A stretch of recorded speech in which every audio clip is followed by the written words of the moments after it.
तो लक्ष्मी नारायण जी रंगा को वैसे पूरे देश में ख्याति है लक्ष्मी नारायण जी रंगा की, लेकिन एक व्यक्ति ने इसलिए भेजा कि वो राजस्थानी भाषा के प्रबल समर्थक है, तो उन्होंने कहा लक्ष्मी नारायण जी रंगा, कमल जी रंगा जो राजस्थानी भाषा के लिए काम करते हैं, तो उनके लिए मैं भी रक्तदान की अपील करता हूँ। तो हमें बड़ा हर्ष होता है कि हम ऐसी संस्थाओं से जुड़े हुए जिनके प्रबल निर्देशक लक्ष्मी नारायण जी रंगा के कारण आज हमारी भी पहचान है।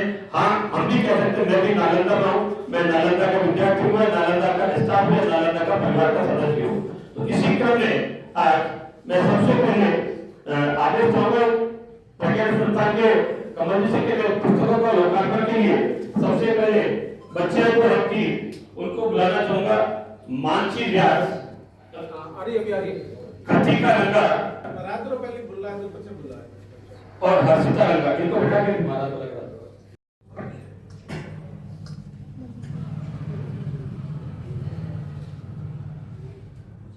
दोनों की धरती से जिनमें चैतन्य बीज उगा और वो बीकानेर साहित्य जगत में मानो आसमान हो गया।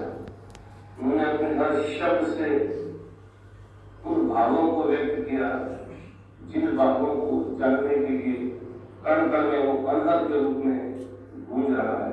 उस अनहद की नाद को, उस अनाहत नाद को उस दिव्य साहित्यकार श्री लक्ष्मी नारायण रंगा जी ने अपनी कलम के माध्यम से, अपने भाव के माध्यम से, अपने शब्दों के माध्यम से और अपने व्यक्तित्व के माध्यम से उस सारी शब्द साधना को अपने जीवन भर सबको संदेश देने के लिए उतारा। उन पुण्यात्मा की ताओं स्मृति में उन्हीं के अंश 4 दिवसीय आयोजन कर रहे हैं। ये आयोजन सर्वथा सार्थक रहेगा क्योंकि जैसा कि उनका नाम था, उनके हर शब्द में लक्ष्मी थी, उनके हर भाव में नारायण और उनके पूरे जीवन भर रंग से भरा हुआ। हर्षिता रंगा,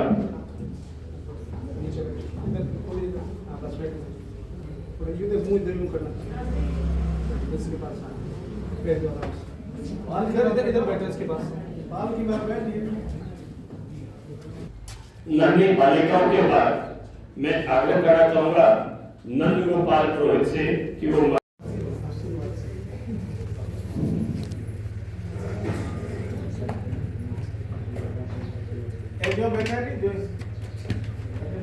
पुलकित व्यास के बाद तेजेश आचार्य और इन नन्ही बालिकाओं और स्कूल के बालकों के द्वारा तो मैं हमेशा बच्चे बड़ों का सम्मान करते हैं, अध्यापकों का सम्मान करते हैं। मैं आज हमारे स्कूल के अध्यापक और अध्यापिकाओं से आग्रह करूंगा कि आशीर्वाद स्वरूप इन बच्चियों को माल्यार्पण कर उनका सम्मान करें। सबसे पहले मैं हमारे स्कूल की अध्यापिका हेमलता व्यास से आग्रह करूंगा कि वो आए और हर्षिता रंगा का माल्यार्पण कर सम्मान करें। हेमलता व्यास करते हुए मैं कुसुम केवल मैडम से हर्षिता आगे की छोटी सी बच्ची बेटी है, कुसुम केवल मैडम से आग्रह करूंगा रंगा। ये आज बच्चों का बड़ा सौभाग्य है। मैडम आने वाले आदमी को माल्यार्पण कर स्वागत कर रहे हैं और इसी तरह को आगे बढ़ाते हुए हमारे स्कूल की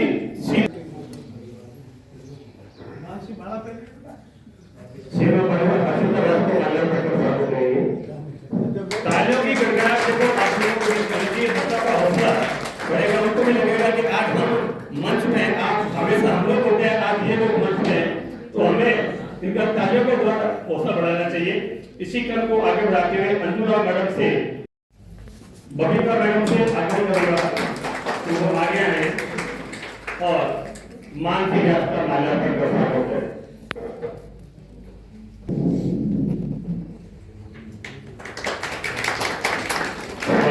इसी कड़ी को आगे बढ़ाते हुए इन नन्ही बालिकाओं के बाद मैं इन बच्चों की तरफ आकर्षित हो रहा हूँ और मैं तकनीकों की मार्गदर्शन आपको करूंगा कि वो आए और नंद गोपाल का माल्यार्पण कर आशीर्वाद सम्मान करें। महावीर जी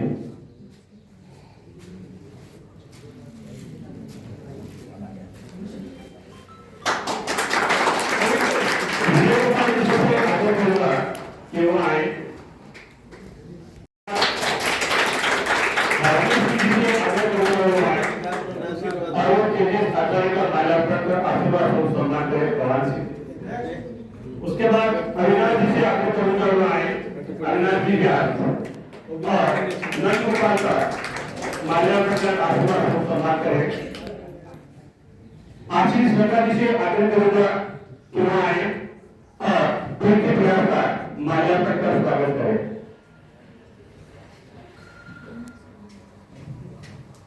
राजेश जी अपने आग्रह करूंगा आए और प्रदेश आचार्य का माल्यार्पण कर आशीर्वाद को सम्मान करें।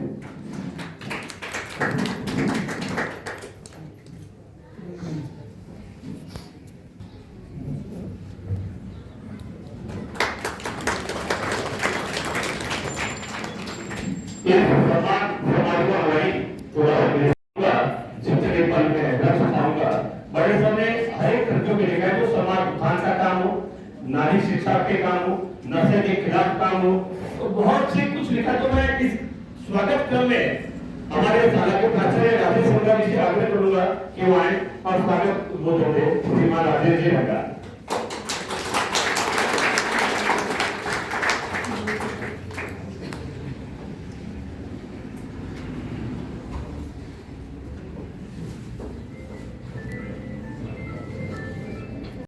हेलो नमस्कार। सृजन सोलम हमारे बहुत ही इस कार्यक्रम के 4 दिवसीय कार्यक्रम के इस प्रथम दिवस के पुस्तक लोकार्पण कार्यक्रम में आप सभी यहाँ पर आए उन सबका मैं अभिनंदन करता हूँ। विशेष रूप से मेरे अनुज श्री गौरीशंकर जी प्रजापत साहब जो ख्यातनाम राजस्थानी के साहित्यकार हैं और शिक्षक भी हैं, तो मैं उनका भी आभार और अभिनंदन व्यक्त करता हूँ जो इस 4 दिवसीय कार्यक्रम के प्रथम दिवस पुस्तक लोकार्पण अवसर पर आए और पिताजी की किताबों पर अपनी बात रखेंगे। पिताजी की इन 6 पुस्तकों के साथ लगभग 175 पुस्तकें प्रकाशित हो चुकी हैं और ये 6 पुस्तकें विभिन्न जिस तरीके से वो हर विधा में लिखते थे, वो लगभग हर विधा इसमें गजल है, नाटक है, कहानियां हैं, सब तरह की लेख है। तो जो और भी अभी 5-7 पुस्तकें 10 पुस्तकें और बाकी हैं, उनको भी हम इस साल में प्रकाशित करने की कोशिश कर रहे हैं। निरंतर उनके ऊपर काम चलता जा रहा है। मैं आप सबका आभार व्यक्त करता हूँ और आप सबसे निवेदन भी है कि ये 4 दिवसीय कार्यक्रम जो चलेगा उसमें आप सबकी सक्रिय भागीदारी रहेगी, ऐसी मैं अपेक्षा करूंगा। कल भावांजलि और श्रद्धांजलि का कार्यक्रम रहेगा शाम को 5 बजे। वैसे आपने यहाँ सब लिखे हुए हैं। दूसरे दिन 9 तारीख को संडे के दिन रक्तदान का कार्यक्रम है जिसमें 100 से अधिक रजिस्ट्रेशन हो रखे हैं। आप लोगों से आग्रह है, आप लोगों ने विशेष प्रयास किया है और भी इस रक्तदान महादान का जो बहुत महत्वपूर्ण कार्य है उसके लिए आप उसमें प्रचार प्रसार ज्यादा से ज्यादा करें, तो ये रक्तदान ज्यादा से ज्यादा हो जिससे किसी जरूरतमंद की जिंदगी बच सके। और अंतिम दिन राज्य स्तरीय सम्मान समारोह का कार्यक्रम रखा गया जिसमें 3 विशिष्ट प्रतिभाएं, पिताजी के 3 रंग थे, साहित्य, शिक्षा और रंगकर्म, तो तीनों क्षेत्रों से एक व्यक्ति को लेकर 3 व्यक्तियों का सम्मान का कार्यक्रम रखा है। तो आप आने वाले 3 दिन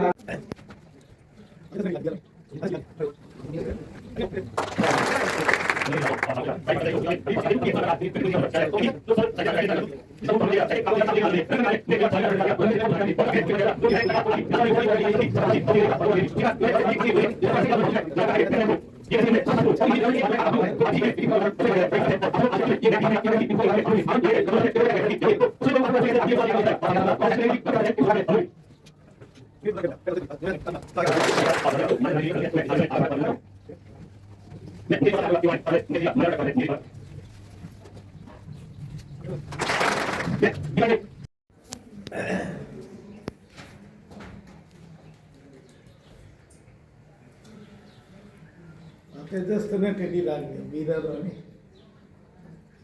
पकाना सीधी लागली। खड़े हो जाओ, ये जैसे खड़े रहे अठीने हो अठी ले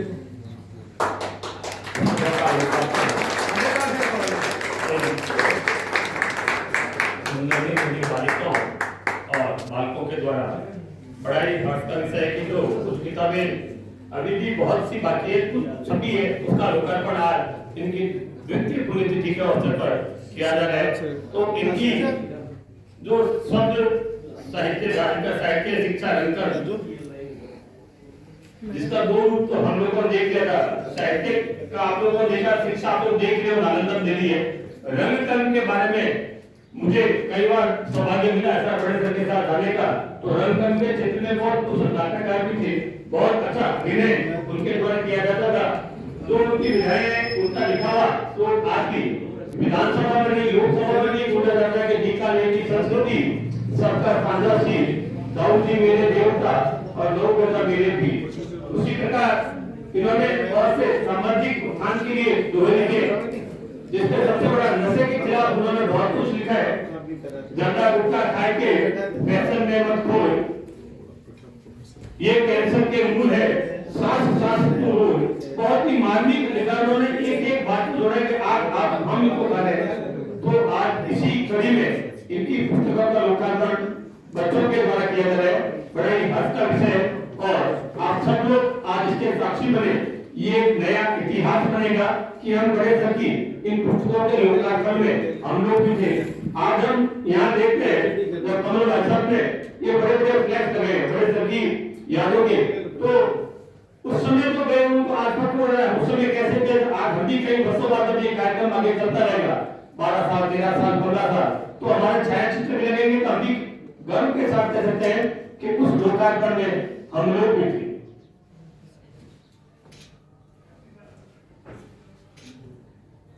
भाई फोटोग्राफ बैठ दो, मैं आप बैठ दो स्टेज पर ही, पासा जो बेटा जो काल की बात किताब आगे रख और को मान्यता दिलाने के लिए भी संकल्पित है। तो मैं इस सारा परिसर में आपका स्वागत और अभिनंदन करता हूँ।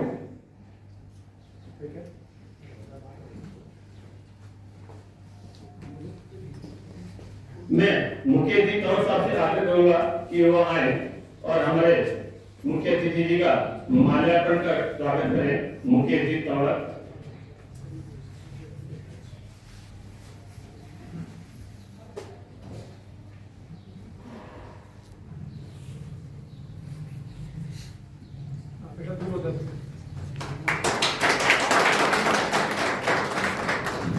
मैं बीकानेर के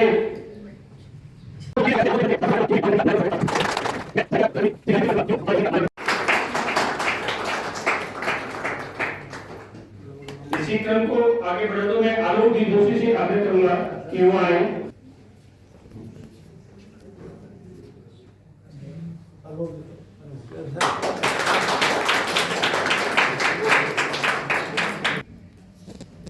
रमेश जी आपसे आग्रह करूंगा वो आए।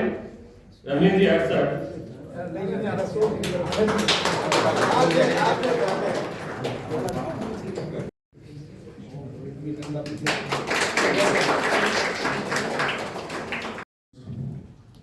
आज एक विशेष मंच, चूंकि बाबूजी बच्चों से बहुत स्नेह रखते थे। बाबूजी से मेरा परिचय करीब 35 साल पुराना है, हमें बहुत आशीर्वाद मिला बाबूजी का। तो बाबूजी का जब बच्चों से इतना स्नेह था, तो आज बच्चे ही किताबों का विमर्शन कर रहे हैं। पहला अवसर है और बाबूजी ने वो भारतीय प्रख्यात साहित्यकार थे। कई किताबों में उनका कोर्स में लगा हुआ महाराजा यूनिवर्सिटी, महाराजा गंगा सिंह यूनिवर्सिटी है, वो भी अलग से गैलरी लगा रहे हैं, जिससे बाबूजी की वहां शोधार्थी वहां शोध कर सके। पीठ लगा रहे हो जिसमें शोधार्थी अपनी शोध कर सके। तो बाबूजी तो बहुत मानते हैं, और उन बाबूजी की आज जो किताबों का विमोचन हुआ है, उनकी जो व्याख्या करेंगे वो डॉक्टर गौरीशंकर जी प्रजापत, एक ख्यात नाम साहित्यकार, आप नेहरू शारदा पीठ में राजस्थानी के प्रोफेसर हैं, और सब बाबूजी के जब शिष्य रहे तो बाबूजी के बारे में जितना ये जानते हैं, बाबूजी के लेखन के बारे में जितना जानते हैं, उतना शायद हम लोग तो बहुत कम जानते हैं। तो आज गौरीशंकर जी के यहाँ बाबूजी की इन 6 किताबों पर व्याख्यान देना और पुस्तक समीक्षा करना बहुत ही गौरव की बात है। मैं आग्रह करूंगा कि गौरीशंकर जी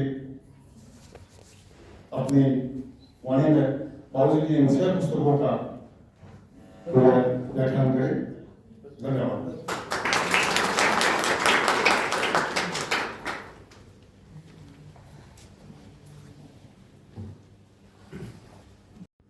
धन्यवाद मीरा जी, कल्याण जी। सबसे पहले तो मैं बाबूजी को नमन करता हूँ, जिन्होंने हमें सबको चलना सिखाया और लिखना सिखाया। उन पुण्य आत्मा को सादर लिया।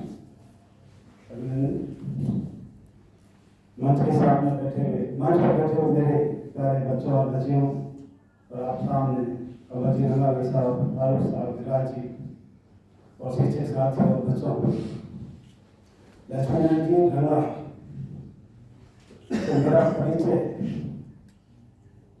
1957 में हुआ था, जब मैं खुद ये पास करके नालंदा कोचिंग सेंटर चलता था। उस समय मैं पढ़ने के लिए आया था और शायद 10-12 दिन मैंने बीएड की कोचिंग क्लास यहाँ ली थी।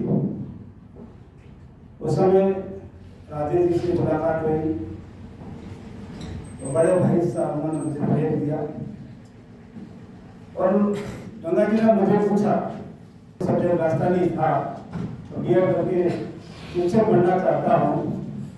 तो उन्होंने कहा कि आपके राजस्थानी है। उस समय लक्ष्मण जी को जान रहे थे, जयपुर से आए थे उस समय।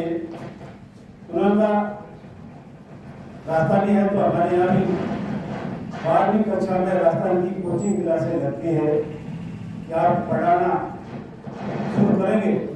मैंने कहा मैंने तो अभी तक खुद पढ़ा हो, मैंने पढ़ाना सीखे नहीं है कुछ भी, लेकिन मैं अपने आप को सौभाग्यशाली मानता हूँ। उन्होंने उसी दिन मेरे को हाथ में पुस्तक दी कि ये 12वीं की पुस्तक है राजस्थानी की और आपको इस क्लास में पढ़ाना है। और शायद मैं पहला व्यक्ति होऊंगा जो मेरे साथ चलकर उन्होंने 12वीं के विद्यार्थियों के सामने मेरा परिचय कराया था। उसके बाद सरस्वती की कृपा रही, गुरु जी का आशीर्वाद रहा, पीछे मुड़ कर देखा ही नहीं और लगातार मैं राजस्थानी साहित्य की सेवा कर रहा हूँ और पढ़ रहा हूँ। पीछे बैठे हुए सुनील शायद मेरा पहला विद्यार्थी होगा उस समय जो मैंने पढ़ाना शुरू किया था। उस बाद नालंदा से मैं इतना जुड़ा कि मुझे लगा ही नहीं नालंदा कोई और, नालंदा तो मेरे घर की है। सभी पुराने मेरे साथी बैठे हैं, महावीर जी बैठे, अशोक जी बैठे, रमेश जी बैठे, कुछ लोग और कहीं चले गए होंगे। तो मुझे मेरे घर में एक स्वागत करना अजीब सा लगा कि मैं अपनों के बीच में मेरा ये इतना स्वागत किया। तो उसके लिए मैं एक बार कमल जी साहब का, राजेश जी का और पूरे परिवार का हृदय से हार्दिक अभिनंदन करता हूँ कि मेरे पर इसी तरह का प्रयोग बनाए रखे। लक्ष्मण जी रंगा का जीवन या उनका परिचय एक 10 मिनट के अंदर तो पूरा हो ही नहीं सकता। उनमें तो उन्होंने जो जन की पर सेवा की, उसमें अगर एक किताब पर बोले तो 10 घंटे तक बोला जा सकता है। मैंने भी खूब किताबें लिखा है, इनकी किताबों को पढ़ा मैंने, बहुत पहले पढ़ चुका हूँ मैं। इनकी किताबें कोर्स में भी लगी हुई है, आप लोगों ने पढ़ा होगा। सागर में गोपाल का अमर सही नाटक है और एक नाटक था अभी विराज ने बताया था प्रमाण पत्र, तो उसका सौभाग्य मुझे मिला कि उसको मैंने महाराजा गंगा सिंह विश्वविद्यालय के पाठ्यक्रम में शामिल करवाया। उन पर मैंने लघुशोध करवाया और आगे भी मैं उन पर पीएचडी करवाने का प्रयास करूंगा। जब भी कोई विद्यार्थी आएगा तो मैं सबसे पहले मेरा प्रयास रहेगा कि लक्ष्मण जी रंगा के व्यक्तित्व और कर्तृत्व पर बात हो, उनका साहित्य जन तक पहुंचे। एक और बात करूंगा थोड़ी। जब बीकानेर आए थे तो मेरे से धीरे धीरे बातें होने लगी थी, खूब बातें हुई उनसे और खूब लिखा। उनका एक सपना था कि मैं बीकानेर, जयपुर से आए थे, वो चाहते तो जयपुर में बस सकते थे, उन्हें जयपुर में मकान था, उनके जयपुर में अच्छी जिंदगी जी रहे थे, लेकिन वो बीकानेर इसलिए आए क्योंकि बीकानेर की तपोभूमि थी, बीकानेर का जन्म स्थान था। जन्म स्थान से उनको बहुत प्रेम था, प्रेम बच्चों से था। उन्होंने कहा मैं बच्चों की सेवा करना चाहता हूँ, मैं बच्चों के साथ खेलना चाहता हूँ, बच्चों को, ये जो बच्चे हैं कल का भविष्य है, इनको मैं शिक्षा देना चाहता हूँ। इसलिए नालंदा स्कूल की स्थापना की गई और इसी पर नालंदा खड़ी उतरी है, लगातार जो अपना कार्य कर रही है। खूब लिखा। और उसी इनकी जो सोच थी वो थी समाज की सेवा। उस समय जहाँ कोचिंग नहीं लगती थी तो उन्होंने कम शुल्क के अंदर नाइट कॉलेज शुरू करके शहर के भीतर के जो बच्चे रहते हैं उनको शिक्षित किया, उनको बीएड कराई। मेरे सामने राजेश जी उस समय थे, पढ़ा थे, तो कई ऐसे मेरे साथी थे उसमें बीएड, मैंने तो बीएड करी बाद में, तो लेक्चर लगे हुए कई कॉलेजों में, विश्वविद्यालयों में, नालंदा स्कूल के जो कोचिंग सेंटर में पढ़ते थे। तो ये उनका सपना था और इस सपने को आज हमें सबको मिलकर पूरा करना है। उनके साथ मिलकर हमें, उन्होंने जो सपने देखे थे हमें सबको मिलकर पूरा करना है, आप लोगों को पूरा करना है। और मैं उनके साहित्य पर थोड़ी सी बात रखूँगा, ज़्यादा तो लंबा हो जाएगा। मैंने खूब लिखा है तो उनकी एक किताब पर मैंने कहा 10 दिन बोले तो भी कम पड़ जाएगा। तो सबसे पहले मैं उनकी एक समय का शंखनाद एक निबंध संग्रह है, इनका मैं कविता नहीं बोलूंगा मैं, तो मैंने इनको पूरी किताबों को एक शीर्षक दिया है सर, शंखनाद आत्म मंथन का। श्री लक्ष्मीनारायण जी रंगा साहित्य के करीब करीब सभी विधाओं में खूब रचा है। उन्होंने कोई विधा छोड़ी नहीं, चाहे गजल है, चाहे लेख है, चाहे निबंध है, चाहे नाटक है। नाटक है तो नाटककारी थे मूल रूप से, तो वो जितना छपा है मेरे हिसाब से उतना बाकी है अभी तक। मैंने देखा है वो जो जिस घर में रहते थे उसमें फाइलें पड़ी थी, उन फाइलों में इतने नाटक, इतने निबंध, इतने लघु कथाएं इतने लिखे पड़े थे। उन्होंने कहा पता नहीं कब छपेगा। मैं राजेश जी और कमल जी भाई साहब को भी धन्यवाद देता हूँ जो उनका साहित्य जो समाज के सामने लगातार ला रहे और लाते रहेंगे, मुझे ऐसी आशा है। क्योंकि उन साहित्य में उनके समाज के प्रति जो प्रेम है वो छुपा है, उसको लाना जरूरी है। जो ये उन्होंने ये भी कहा था, तभी तो उनका कहना था कि बस उतने ही पल बच पाऊंगा जितने पल रच पाऊंगा। और सच में उन्होंने अपना पूरा जीवन साहित्य और समाज को समर्पित कर दिया था। रंगा जी प्रतिदिन कुछ न कुछ सृजन करते थे, हमेशा कुछ न कुछ लिखते थे। जिस तरह हम पूजा पाठ करते हैं, हनुमान चालीसा पाठ करते हैं, उनकी लेखनी चलती थी, वो लिखते थे। हमारी तरफ मिंदर पूजा में नहीं, उनकी पूजा तो साहित्य था और साहित्य लेखनी थी उनकी, वो लेखनी चलती रहती थी। उनकी सेवा थी। उनका खराब स्वास्थ्य होते हुए भी उन्होंने लिखा, कभी लेखनी रुकी नहीं। मैं तो कभी देखा ही नहीं उनको रुकते हुए। हमेशा जब भी मिलते तो कोई ना कोई नई रचना, नया छंद सुनाते थे। घंटों तक ही चौकी पर बैठे साहित्यकारों के, गौरीशंकर जी, वरुण के साथ, शिवराज जी संगण जी के साथ और कई साहित्यकारों के साथ वो ये चौकी वो गवाह है। तो साहित्य सर्जन की चौकी असली तो वो है, वहाँ साहित्य सर्जन होता था, वहाँ बातें होती थी। जो नालंदा पुरानी स्कूल है उसके सामने वो चौकी है, वहाँ पर घंटों बैठे रहते थे वो। उनकी लेखनी कभी नहीं रुकी। उनकी 175वीं किताब मेरे हाथ में है हमारे सामने। और मैंने कहा इतना बाकी है जितना उन्होंने साधना को नमन करता हूँ। चाहता हूँ कि हमें भी उनका आशीर्वाद मिले, हमारी भी लेखनी को उनका आशीर्वाद मिले, ताकि हम भी उनकी तरह थोड़ा सा उनकी तरह लिख सके।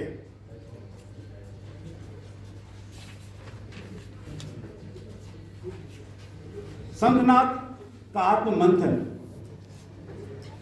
हिंदी और राजस्थानी साहित्य में निबंधगत की अन्य विधाओं में उपन्यास, कहानी, नाटक जो भी लिखते हैं, निबंध लिखना सबसे मुश्किल विधा है।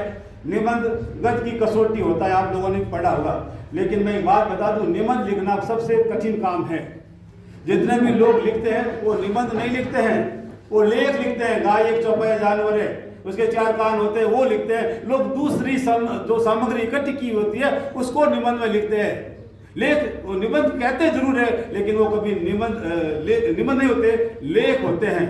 लेकिन लक्ष्मीनारायण जी रंगा ने समाज के प्रति समर्पित इस निबंध संग्रह में पुष्करना समाज के प्रति उनका लगाव था, उनको विशेष रूप से इस किताब में उन्होंने उकेरा है। चाहे वो नारी शिक्षा हो, चाहे बेरोजगारी हो, चाहे एकता हो, चाहे राजनीति हो, सब तरह की बातें इसमें इन्होंने लिखी। मैं थोड़ी थोड़ी बातें उनके बता दूं क्या क्या इन्होंने इसमें लिखा है।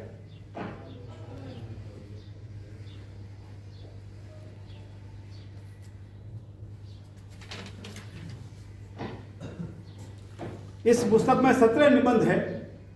सभी निबंध समय अनुसार आवश्यक संशोधन की जरूरतों और गहन विमर्श प्रस्तुत करते हैं। साहित्य समाज का दर्पण है। किसी भी देश काल परिस्थिति को समझने के लिए तत्समय की एक साहित्य का अवलोकन करना जरूरी होता है। एक लेखक अपने आसपास घट रही घटनाओं को न केवल देखता है, समझता है, वरना महसूस भी करता है और अपने लेखनी के माध्यम से समाज के सामने उसका ब्यौरा रखता है। आने वाले समय को कोई कई बार चेता देता है, तो कई बार भूतकाल में हुई भूलों को भी दोहराने का काम साहित्य करता है। लेखक केवल कागज और कलम के शब्दों को उकेरता ही नहीं है, अपितु उस काल और युग की तस्वीर सामने रखता है। लक्ष्मीनारायण जी रंगा ने इस निबंध संग्रह के साथ अपने नाटक, गजल, अन्य विधाओं की रचनाओं को बखूबी वर्णन किया। लक्ष्मीनारायण जी द्वारा लिखा गया निबंध संग्रह समय का संगनाद एक अत्यंत विचारोत्तेजक और सामयिक निबंध है, और जो परंपराओं के स्वरूप, उसकी उपयोगिता के साथ उनके समय अनुसार आवश्यक संशोधनों की जरूरत पर गहन विमर्श प्रस्तुत करता है। निबंधकार परंपराओं को मात्र रूढ़िगत मान्यताओं के रूप में देखने की बजाय उन्हें समाज की सांस्कृतिक और आध्यात्मिक धरोहर के रूप में स्वीकार करते हुए भी प्रासंगिक विचार किया है। निबंध स्पष्ट करता है कि परंपराएं समाज के जीवन, दर्शन और व्यवहार से जन्म लेती है। समय के साथ उनका बदलाव भी आवश्यक है। इस निबंध में सबसे बड़ी विशेषता उनका संतुलन दृष्टिकोण है। इस निबंध में मैं कुछ बताता हूँ आपको सुनने से। हम क्या थे और क्या हो गए। आज की जो युवा पीढ़ी है, आज के जो शिक्षक है, आज के जो महिला है, उनका विचार बदल गया है, उनकी व्यवस्थाएं बदल गई है, उन पर उन्होंने वर्णन किया है। हम ब्राह्मण हैं और ब्राह्मण तत्व है क्या, बहुत सुंदर प्रश्न किया है कि आज सभी लोग अपने आप को ब्राह्मण समझते हैं, ब्राह्मण हैं, लोग टंका पीटते हैं। लेकिन मैं पूछता हूँ, उन्होंने इतने सवाल उठाए हैं कि कौन सा इतने बेटे हैं, कितनी मेहनत से घर वाले संस्कृति को निभाते हुए, परंपराओं को निभाते हुए जनेऊ धारण कराते हैं, लेकिन हमारे जो आज वाली पीढ़ी है जनेऊ भी धारण नहीं करती है। ब्राह्मण तत्व खत्म हो रहा है। उन ब्राह्मण तत्वों को उन्होंने चेताने का कार्य किया है कि जब तक हम अपनी संस्कृति और अपनी धरोहर को नहीं बचाएंगे तो आने वाली पीढ़ी में जो संस्कृति वो खत्म हो जाएगी, युवा खत्म हो जाएगा, देश खत्म हो जाएगा। इसे ऐसे बहुत से सवाल इस किताब में उठाए। नारी शिक्षा पे बात करिए, और उन्होंने नारी स्वतंत्रता और पुष्करना नारी के बारे में खासकर बताया कि पुष्करना की नारियों को पढ़ना चाहिए, उन्हें आगे आना चाहिए और अपनी कुप्रथाओं को छोड़नी चाहिए। हमारे समाज में इतनी कुप्रथाएं हैं, दहेज प्रथा, और हमारे पुष्करना समाज में, पुष्करना समाज का तो हूँ नहीं, पुष्करना ही है, तो मुझे इनकी परंपराओं के बारे में ज़्यादा ज्ञान है, सब कुछ जानता हूँ, हर रीति रिवाज का पता है। लेकिन लक्ष्मीनारायण जी रंगा ने उन्हीं रीति रिवाजों के खिलाफ भी आवाज़ उठाई है और इस संशोधन कहा है कि जब तक हम परंपराओं को नहीं बदलेंगे तो हमारा समाज रसातल में पहुंचता जाएगा।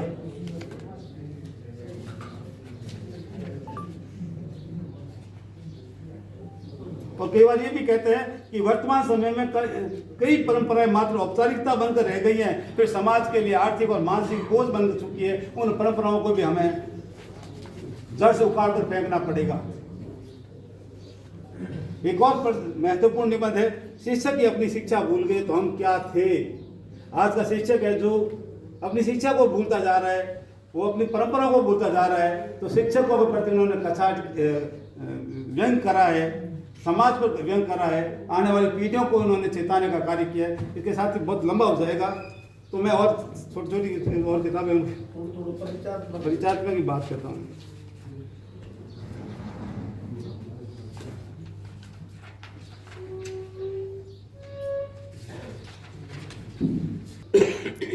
अभी बच्चों ने इनका विमोचन किया था।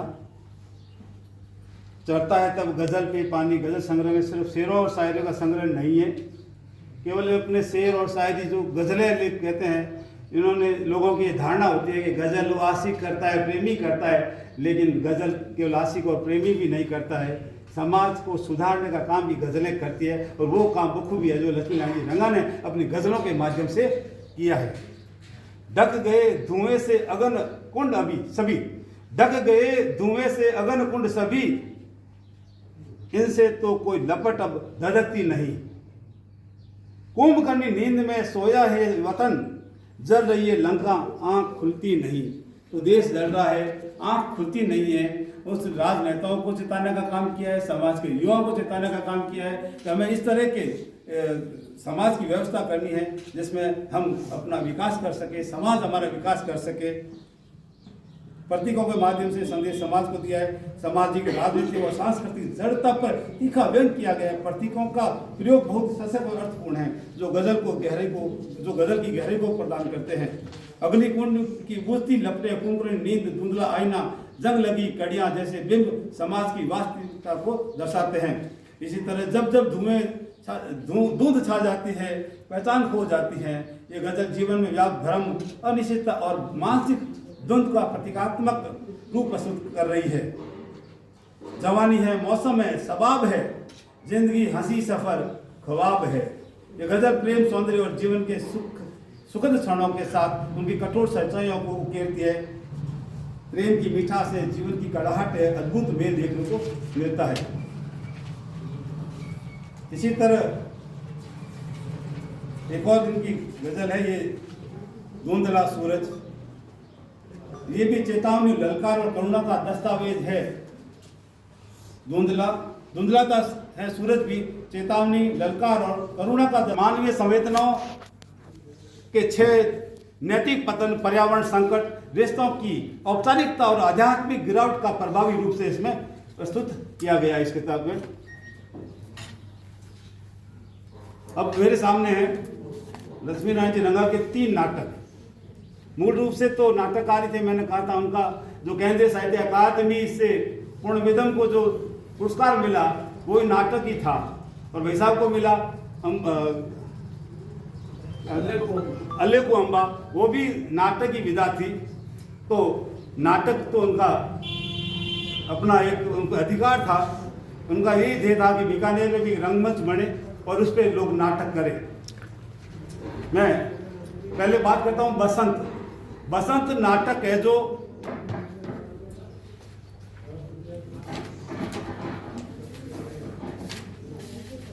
बसंत केवल एक नाटक ही नहीं है, बल्कि एक गहरी सामाजिक और पर्यावरण चेतना का संदेश वाहक है ये नाटक। इसकी कथा ग्रामीण समाज की उन विडंबनाओं को उजागर करती है जहां अंधविश्वास और लालच के कारण लोग अपनी धरती को उजाड़ने लगते हैं। तस्कर जो ढोंगी साधु वेश बनकर गांव वालों को कहता है कि इस पेड़ में भूत प्रेत है, इसको आप अगर पेड़ों को काटोगे तो आपको शांति मिलेगी। और गांव वाले लोग बेचारे सब सीधे साधे लोग होते हैं और वो पेड़ों को काट देते हैं। पेड़ों को काट देते तो वहाँ से उठाए कैसे?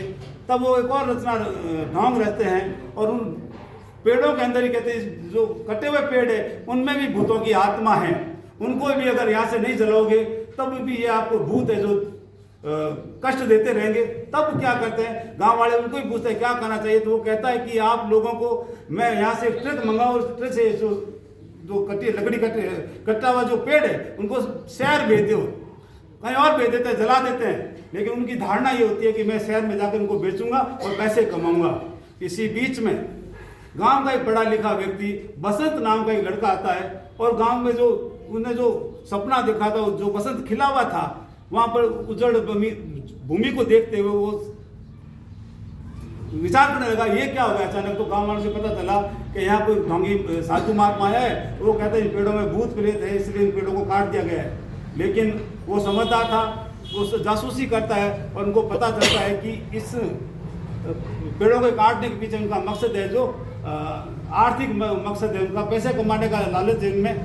तब वो क्या करता है, उनके पीछे जाता है, तब वो उनको गिरफ्तार कर लेते हैं, मारते पीटते कि तू हमारे साथ मिल जा, तू मेरे साथ मिल जा तो हम तुझे भी माला माल कर देंगे। लेकिन वो बच्चा बसंत नाम का लड़का उनका विरोध करता है और गांव वालों को पता चलता है कि जो ढोंगी लोग हैं, फिर वो उसको भागते हैं उस ढोंगी साधुओं के पीछे। अवस्था में लोगों से ये वचन लेता है कि हमें ये वचन दो कि आज के बाद हम पेड़ को नहीं काटेंगे और इस जो उजाड़ जमी है, ये कश्मीर है जो, इसको हम वापस हरा भरा करेंगे।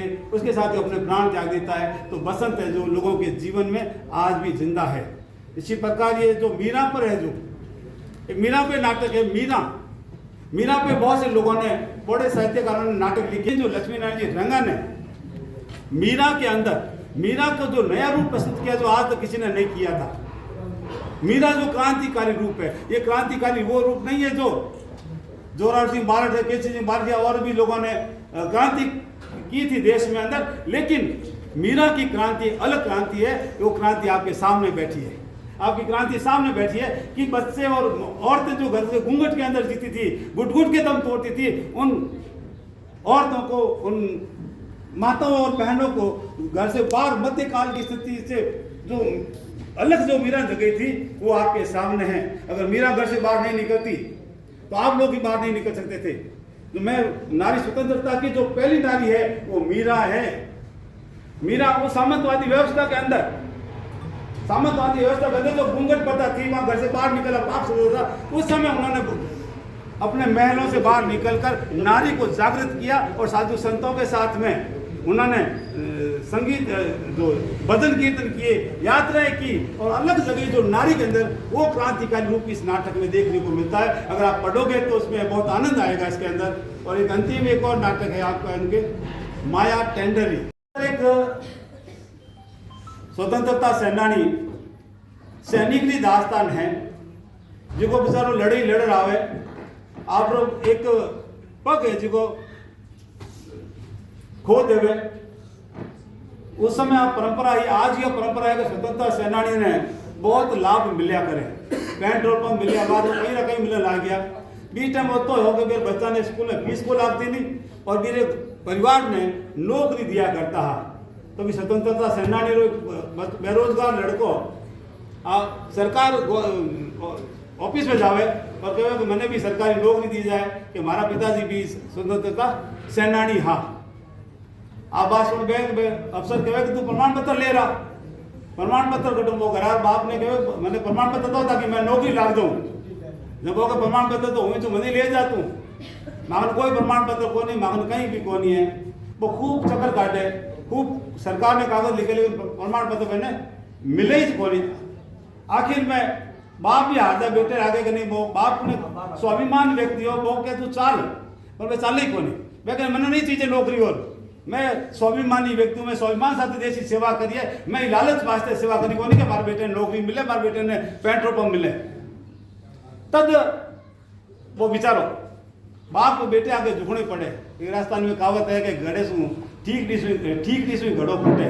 बाप है जिको बेटे आगे बड़े ऑफिस में जावे, अभी साहब ने बड़े अधिकारी ने कहे कि मैं स्वतंत्र सेनानी हूँ, वो के प्रमाण पत्र लाओ। मैंने कोई मतलब कौन थे किसा सेनानी हो, अठे तो कागज की जरूरत है, प्रमाण पत्र की जरूरत है, कटू कपाड़ लिया वो थे, वो के मैंने प्रमाण पत्र की जरूरत है। वो आप बुसट फाड़ रो बतावे कि देखो मारे इतनी गोला लागोड़ी है, टांग ऊंची कर बतावे कि मारे टांग टूटोड़ी है, गोला लागोड़ी है, तो भी मैं नहीं पसीजे।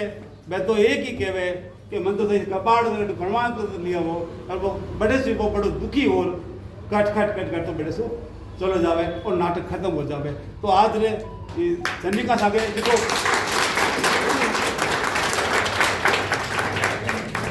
गंगा जी आज जी की आज परंपरा है, ये पर भी व्यक्त करी है कि एक सैनिक ने प्रमाण पत्र की कहीं जरूरत पड़े, जिगर गोला लगनी प्रमाण पत्र है, प्रमाण आप व्यवस्था नहीं माने तो इस ढंग से जीता हर एक नाटक में समाज री पीड़ा ने उकेरी है, समाज की व्यवस्था ने वर्णन करी है। और एक और लास्ट में एक और बात मैं कहना चाहूँगा, और जो शंखनाद है वो तो आप हर एक ने पढ़ना चाहिए, हर एक ने घर में होना चाहिए, और खासकर पुष्कना समाज में माने तो नहीं हुए तो बड़े जरूरी बात होएला। इतनी बात चेताई है, इतना यहाँ उदाहरण दिया, ऐतिहासिक उदाहरण दिया कि अपना कहीं यहाँ कहीं बन गया, कट्ठे हमारा पीढ़ियाँ चलती है, कट्ठे हमारा संस्कार वे संस्कार समाज को लाग दिया है सगले समाज में। लक्ष्मीनारायण जी रंगा एक और बात कहूँ, लक्ष्मीनारायण जी रंगा खाली पुष्कना समाज रही नहीं, यहाँ पूरे मैं तो अंतर्राष्ट्रीय लेवल का साहित्यकार आ, मेरा विचार अंतर्राष्ट्रीय लेवल पर बातचीत रहा है, चल रहा है, लोग पढ़ रहा है। तो मैं सर्व समाज वास्ते भी निवेदन करूँ कि आप किताब तो होनी चाहिए, माखन तो है धाका नहीं होनी चाहिए। जय राजस्थान, जय राजस्थान। मैंने लक्ष्मीनारायण जी रंगारे साहित्य पर बोलने का अवसर दिए वास्ते मैं नालंदा परिवार रो, प्रज्ञालय संस्था रो और ट्रस्ट रो भी धन्यवाद ज्ञापित करूँ कि मैं अपना आप आभारी मानूँ कि मैंने तो बड़ा अवसर दियो। जय राजस्थान, जय राजस्थानी। हमारे साल के अंग्रेजी विभाग के विभागाध्यक्ष श्री विजय गोपाल जी से आग्रह करना चाहूंगा कि वो बड़े सर के बारे में कुछ शब्द कहना चाहते हैं। श्री विजय गोपाल जी रोहित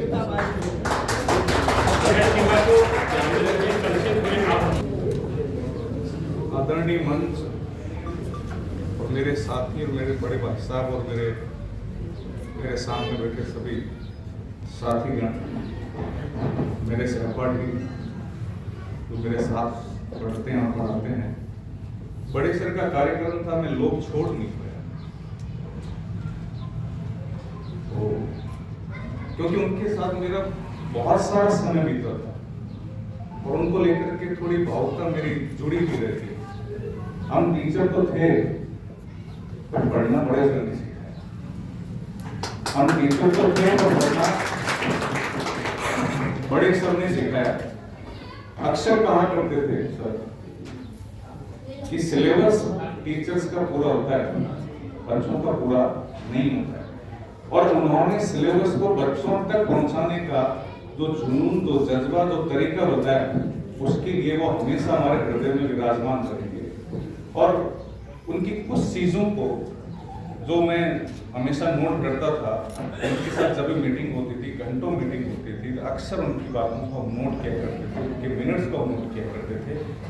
तो उनमें से एक जो डिस्कस हुआ था वो मैटर आप लोगों के सामने मैं रखना चाहूंगा। A writer never dies, his words remain immortal in the hearts of others. कभी कोई लेखक गुजरता नहीं है, पास आउट नहीं होता, वो हमेशा दिलों में जिंदा रहता है। और मैं ये कहना चाहूंगा कि आज बड़े सर हमारे दिलों में, सबके दिलों में एक ज्योति के रूप में, एक ज्वाला के रूप में हमें आज भी इंस्पायर करते हैं। तो मेरा तो उनको नमन भी है, श्रद्धांजलि भी है। और बाकी जो बच्चे मेरे सामने बैठे हैं, मेरे सहपाठी हैं, मेरे जो सहकर्मी हैं, उनसे कहूंगा कि बड़े सर को पढ़ें जरूर। उन्होंने बाकायदा कि बच्चों को पढ़ाना कैसे है इस पर शोध करके, रिसर्च करके, उम्र के उस 80-85 साल के पड़ाव में उन्होंने जबरदस्त काम किया। उनको देख करके हमें ऊर्जा महसूस होती थी और कई बार खुद पे हमें यूं ग्लानि फील होती थी कि देखो ये इतना काम कर पाते और हम बिल्कुल नहीं कर पाए। तो मैं तो उनका बड़ा शुक्रगुजार हूँ और इस लोक को मैं रोक नहीं पाया। बस मैं इतना ही कहना चाहूंगा। धन्यवाद और मंच आप सबका धन्यवाद।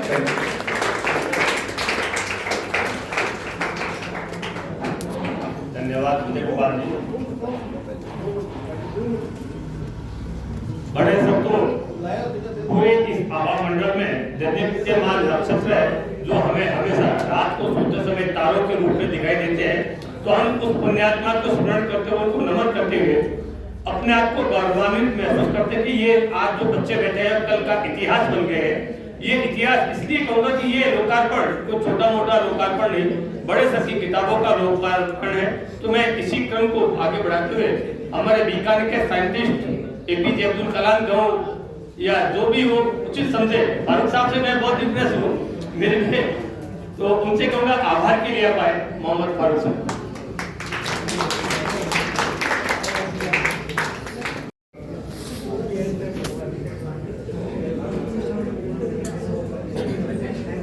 नमस्कार सभी को। आज बड़ी खुशी की बात यह है कि किताबों का लोकार्पण हुआ है और एक ऐसी शख्सियत का किताबों का लोकार्पण हुआ है जो एक विचार लेकर चलते थे। जैसे मैं ये कहता हूँ कि मैंने किसी को पैसा दिया और सामने वाले ने मुझे एक पैसा दिया, तो दोनों के पास कितने पैसे रहे बताइए आप लोग। मैंने आपको एक पैसा दिया और आपने मुझे एक पैसा दिया, तो दोनों के पास कितने पैसे रहे? एक ही पैसा रहा। मैंने आपको एक विचार दिया और आपने मुझे विचार दिया, कितने विचार हो गए? 2 विचार। तो इस प्रकार विचारों का जो आदान प्रदान होता है उससे जो कड़ी होती है आगे बढ़ती है। ये जो मोबाइल संस्कृति है, इस संस्कृति ने हमें पढ़ने के लिए दूरी करती, पैदा करती है। जब कभी हम कोई कठिन समस्या आती है, डिक्शन देखते थे या शब्दकोश को देखते थे या किसी से पूछते थे, अध्यापक की मदद लेते थे, किताबों का अध्ययन करते थे, वो सब छूट रहा धीरे धीरे। और कमल रंगा जी और राजेश रंगा जी और उनका पूरा शाला आगे चलती रहे। लक्ष्मण रंगा जी बड़े विनम्र स्वभाव के थे, बड़े शांत रहते थे और संघर्ष और चलते रहते, लगातार चलते रहते थे। हम कभी उनसे मिलते थे तो वो किताबों की पढ़ाई की बातें किया करते थे, तो बहुत अच्छी बात है। तो ये जो पुण्य तिथि पर जो एक नया जो नवाचार हुआ है, इन बच्चों के द्वारा किताबों का लोकार्पण हुआ है, ये सबसे बड़ी बात है। और इसमें दोनों को पूरी मान्यता दी गई। 50% महिलाएं, मतलब लड़कियां, बच्चियां, यानी हम कह सकते हैं कि स्त्री को बताता है और पुरुष समाज को बताता है। और ये इसलिए किया गया है शायद कि यही बच्चे आगे जाकर और कोई बड़ा लेखक बनेगा, कोई इंजीनियर बनेगा, कोई डॉक्टर बनेगा और अपने विचारों को, अपने प्रयास को लेकर कोई साइंटिस्ट भी बन सकता है। तो ये मैं समझता हूँ कि ये जो प्रयास जो था, मैंने पहली बार देखा है कि बच्चों को द्वारा किताबों का लोकार्पण हो रहा है। तो इस बात की मैं जो सारा परिवार को, कमल जी को, सबको बधाई देता हूँ। और शिक्षक जो आप लोग बैठे हैं और जो शिक्षार्थी बैठे हैं, शिक्षक जो होता है उस मोमबत्ती के समान होता है, खुद जलता है, लेकिन औरों को प्रकाश देता है। तो आप लोग को ज्ञान की तो गंगा बहरा तो दे रहे हैं, ज्ञान दे रहे हैं। इससे निश्चित रूप से जो शिक्षार्थी हैं या विद्यार्थी हैं लाभान्वित होंगे। मैं आप सबका आभार व्यक्त करता हूँ कि आपने इस पुण्य कार्य के अंदर, जैसे हम देख रहे हैं कि पूरा लोकार्पण आज पहला दिन है, उसके बाद श्रद्धासुमन भावांजलि है और उसके बाद रक्तदान शिविर है जो पहले भी हुआ था और सैकड़ों की संख्या में लोगों ने रक्तदान दिया था। और रक्तदान देना जो होता है, किसी दूसरे के जीवन को बचाना होता है, तो ये बड़ा पुण्य कार्य है। और लास्ट में जो है, जो बीकानेर की या राजस्थान की जो प्रतिभाएं हैं उनको सम्मानित करना है। और ये सम्मान का कार्यक्रम, ये जो रंगा परिवार जो होता है, ये आज ही नहीं है, बल्कि बहुत लंबे अरसे से लोगों का सम्मान करता रहा है। ये कोई किसी पर्सन से भूखे नहीं है, लेकिन अपना काम निरंतर करते हैं। मुझे जो ताजुब होता है, कमल गंगा जी कितना काम करते हैं, कहाँ से लोगों को बुलाना, उसकी व्यवस्था करना, समाचार देना, बारंबार मोबाइल से व्हाट्सएप पर मैसेज करना और फिर व्हाट्सएप मैसेज के बाद खुद भी उनसे वार्ता करना, बात करना, आना है आपको आना है, ये खूबी बहुत कम लोगों में पाई जाती है। तो मैं समझता हूँ कि जो प्रकांड या विदुषी महिलाएं या शिक्षक वो जो बैठे हैं, उनका मैं अभिनंदन करता हूँ। और वो जो ज्ञान की गंगा बहा रहे हैं, इस तरह ही ज्ञान की गंगा बहाते रहें। और जो शिक्षक, जो ये शिक्षार्थी बैठे हैं, ये शिक्षार्थी को आगे जाकर जो है एक नई ओर बढ़ाएंगे और नया विचार लेकर और समाज को आगे बढ़ाने की कोशिश करेंगे।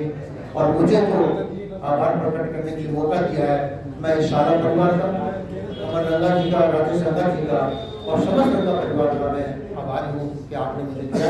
और सबसे बड़ी बात है कि हमारे मुख्य अतिथि महोदय जो है अपना कीमती समय निकाल कर यहाँ आए हैं, परीक्षा चल रही है उसके बीच में भी आप आए हैं, ये बहुत बड़ी बात है। आप ताली बजाकर इनका हमारे मुख्य पार्टी से है, पेशे से इंजीनियर रहे हैं और आजकल जो है साहित्य की गंगा के अंदर अपने गंगा बहा रहे हैं। कमल जी का आशीर्वाद उनका बराबर रखा। मेरे पीछे जो संयोजक के रूप में काम कर रहे हैं हरिनारायण जी, वास्तव में बहुत ऊंचाई व्यक्ति है और बहुत समर्पित व्यक्ति, समर्थ व्यक्ति है। तो इन्होंने सहयोग बड़ा अच्छा ढंग से किया है, मैं इनका भी आभार व्यक्त करता हूँ। और बच्चों ने जो तपस्या किए हैं, बैठे आराम है ना, और आप लोगों ने तपस्या के इतना जो समय दिया है, चाहे शिक्षक हो चाहे विद्यार्थी हो, आपने जो समय दिया है, हालांकि आपका थोड़ा बहुत नुकसान होगा, लेकिन ये नुकसान नहीं है, बल्कि ये एक कदम आगे है कि आपको भी विचार दिया गया है कि आप आगे उन किताबें पढ़ें और आगे इसको ज्ञान की गंगा उठाते रहें। बहुत बहुत आभार आपका। और सर धन्यवाद गौरशंकर जी, कमल प्रसाद और गिरिराज जी। लास्ट एक बात थी, वो आप लोगों को सबके समझना बहुत जरूरी था। अभी जो 4 दिवसीय कार्यक्रम चल रहा है, उसमें मेरा एक काम था कि भी लोगों को ब्लड डोनेशन में प्रेरित, तो कल कुछ मैंने फोन किए, तो कल एक बड़े संघ का मुझे पता नहीं कि वो स्टूडेंट है, मैंने एक फोन किया, तो मेरे पास रात को करीबन 5:30 बजे कॉल है। Additional SP collector, additional office collector Churu से बात कर रही हूँ। मैं बोली कि आपने फोन किया, मैं नहीं, मैंने चुरू में कोई फोन नहीं किया। कि नहीं, आपके द्वारा एक फोन है, नंबर मेरे नंबर बोल, मेरे नंबर तो मेरे क्या आपको फोन आया, तो मैंने कहा आपके नंबर क्या है, फोन किया। मैं नहीं, मैंने आपको फोन नहीं किया है, मैंने तो हमारे स्कूल में एक बच्चा है पढ़ता है, उसको फोन किया। तो उसने बताया कि सर मैं वही बच्ची बोल रही हुआ कि मैं जानबूझ के यहाँ से फोन किया है कि बड़े सर का एक स्वप्न था कि यहाँ के लोग कलेक्टर क्यों नहीं बनते हैं, तो आज वो बच्ची हमारे स्कूल की साक्षीपुरी एडिशनल एसपी शुरू में है, उसने कल कॉल करके कहा ऐसा इसलिए कि मैंने आपका स्टेटस देखा ब्लड डोनेशन का था, तो बड़ा फर्क होगा कि आज हमारे स्कूल की छात्रा एडिशनल कलेक्टर है, एडिशनल कलेक्टर शुरू में साक्षीपुरी बड़ा फख्र के साथ उसने कहा सर मुझे आज मजा आ रहा है कि बड़े सर का एक स्वप्न मैं पूरा करने का प्रयास कर रही हूँ, ये कहानी कर दिया पूरा करने का प्रयास कर रहा हूँ। बड़े सर तो रोज क्या करते थे हमारे आरएस आईएएस आरटीएस क्यों नहीं बन रहे, तो उसका ये कॉन्सेप्ट है कि अगला परीक्षा मेरा कलेक्टर का है तो निश्चित रूप से मैं उसमें कामयाब हूँ। और आज हम आप लोगों के बीच में यही कामना करते हैं वो बच्ची आगे जाकर के कलेक्टर के पद पर सुशोभित हो। यही मंगल कामना के साथ इस कार्यक्रम को हम समापन की ओर कमल भाषा का आदेश कर ले रहे हैं। धन्यवाद। सभी के लिए लस्सी है, कोई नहीं बिना लस्सी कोई नहीं है। पहला दिन नहीं दही सु मुंडो पिकल सही हो किसी का सुनिश्चित है एकदम सही करे कौन रहा जो संस्कृति है उसको रचा बसा के रखा अपने मन में और दिलों में आप लोगों के लिए कोई भी काम दही और चीनी के साथ अच्छा होता है, तो ये 4 दिवसीय कार्यक्रम आप लोगों की मंगल कामनाओं के साथ संपन्न हो, अच्छा हो। इन्हीं के साथ धन्यवाद।